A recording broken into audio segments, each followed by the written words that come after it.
This is the sad story of the channel Disrupt, and a fan base left to die, with a community left wondering, what happened? Well, for that, we have to go way back to 2012. It began like so many others of the era, with a Minecraft video and a simple Let's Play, by a small creator who was trying to get off the ground. But compared to the giants of the time, this channel would not become popular. Instead, the series would fall upon mostly deaf ears, but the production value shone through underneath, and the feedback that was given was mostly positive. And one other thing, remember this voice. You'll be hearing it a lot later. Well, when he left, he gave me a letter. It told me I have a great destiny awaiting me. Destiny.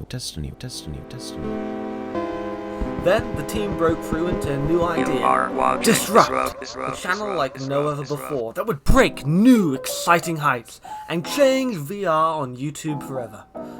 But before all that, a certain someone made a video explaining the switch from Minecraft stories to VR video essays. Last year, I started a studio called Disrupt. The idea around it is to create a community.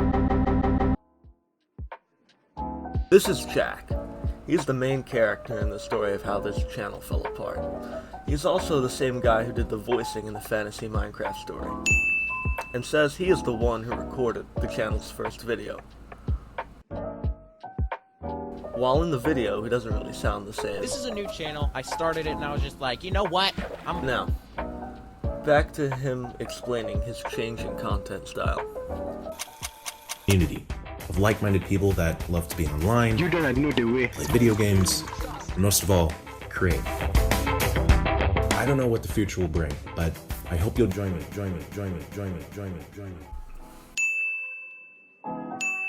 After this, Disrupt shifted their content to mostly snippets of very well edited 2 to 8 minute clips talking about the crazy effects VR could have. In a Google data farm in Iowa, a programmer notices a bug, something that's trying to break into the personal data of millions and millions of people.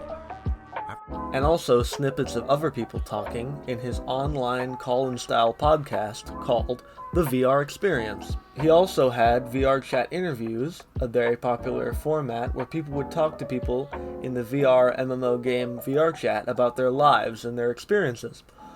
Alongside that, the Disrupt team started making original fictional shorts about dystopian situations, and in the words of CoffeeZilla, and if you're a nerd, it's pretty great stuff. But then, on February 20th, 2019, Jack and the Disrupt team started a new project, never attempted in VR before. It was a social experiment testing the limits of an almost brand new technology of the time and its effects on the user. The only test subject? Jack himself. For a week straight, he woke up, had coffee, Just spilled coffee. worked on his company, worked out, and even slept 24/7 in VR.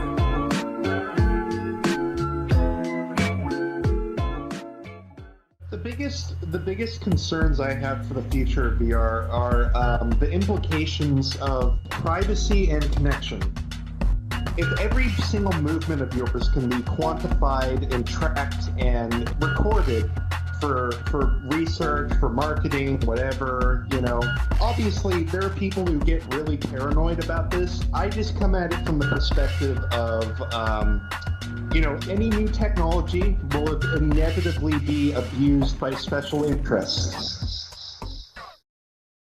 After the video was posted on the 7th of March 2019, it went super viral and gained over 24 million views as of the recording of this video. This gave the Disrupt team the resources it needed for 3D visualization to a whole new level, and make even higher quality videos. It's truly hard to express just how good most of these videos are. They have a very high production value, and are a lot more entertaining than most of the modern film industry. This was Disrupt's golden age. With this newer, bigger team, however, came the downfall of the channel. The problem of money was a big concern. The first idea was Disrupt Plus, a streaming service platform for the channel's most interesting projects and documentaries, similar to an expensive Patreon with special content. Many of his fans argued that this only hurt his channel, as people couldn't see those videos for free, and he would probably make more money off posting these videos with AdSense and sponsorships. Disrupt Plus, however, would and still does remain up to this day.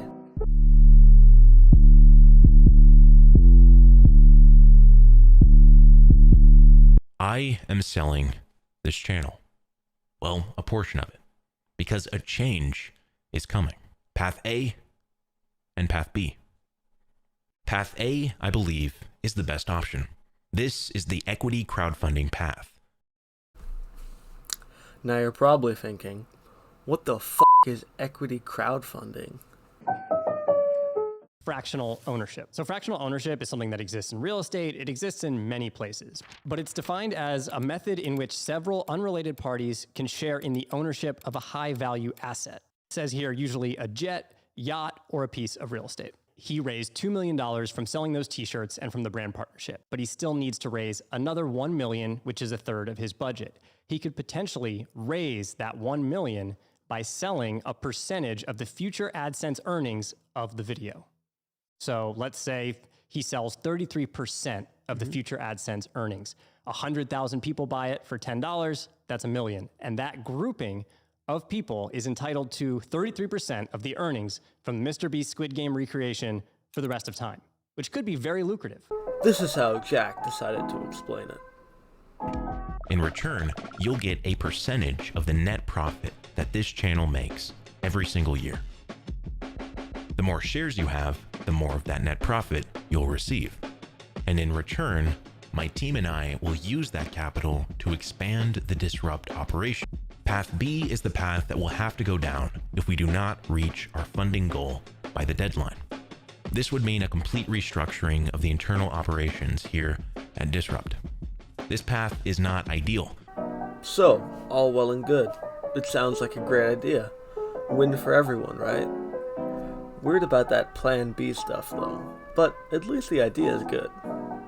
Well, not really. On Jack's crowdfunding page, at the very bottom, he had the required legal documents for his company. At the very bottom of those documents, there was the thing that caused the internet to explode over the subject of Disrupt.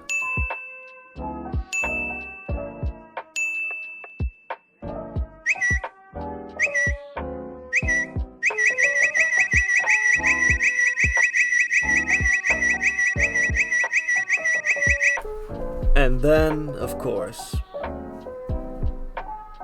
the YouTube videos went up.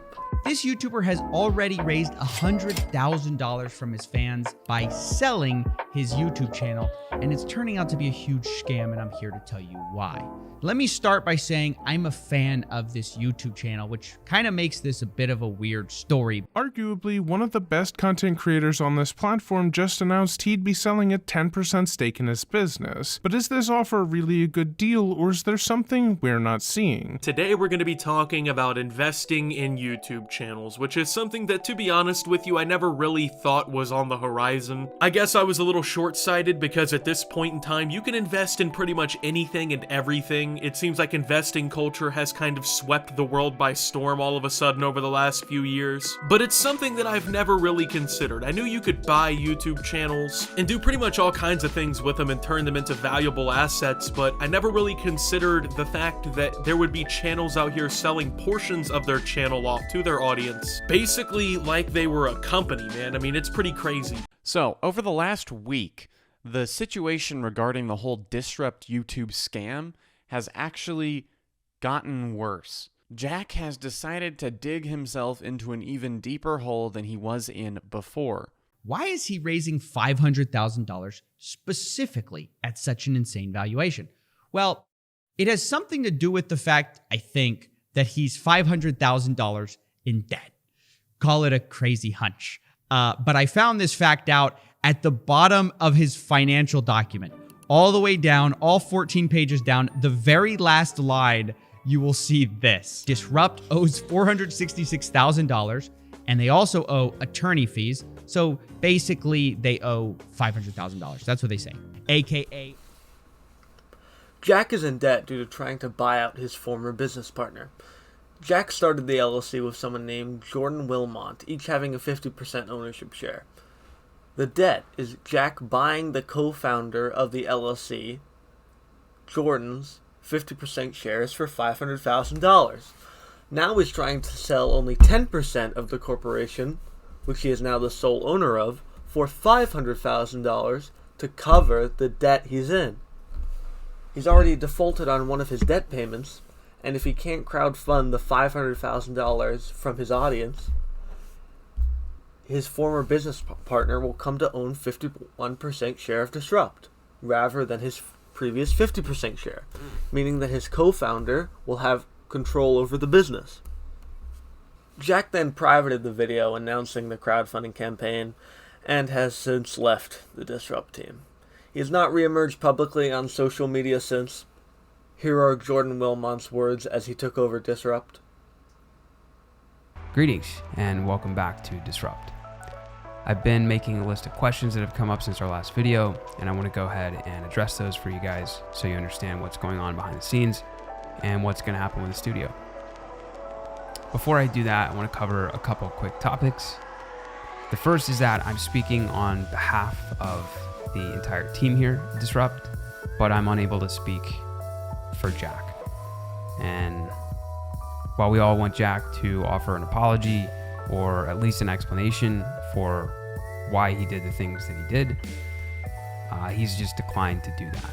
So while it's not really our place to apologize for or explain why Jack did the things that he did, you guys deserve at the very least an explanation. So that's what I'm going to do through the questions that I'm able to answer today.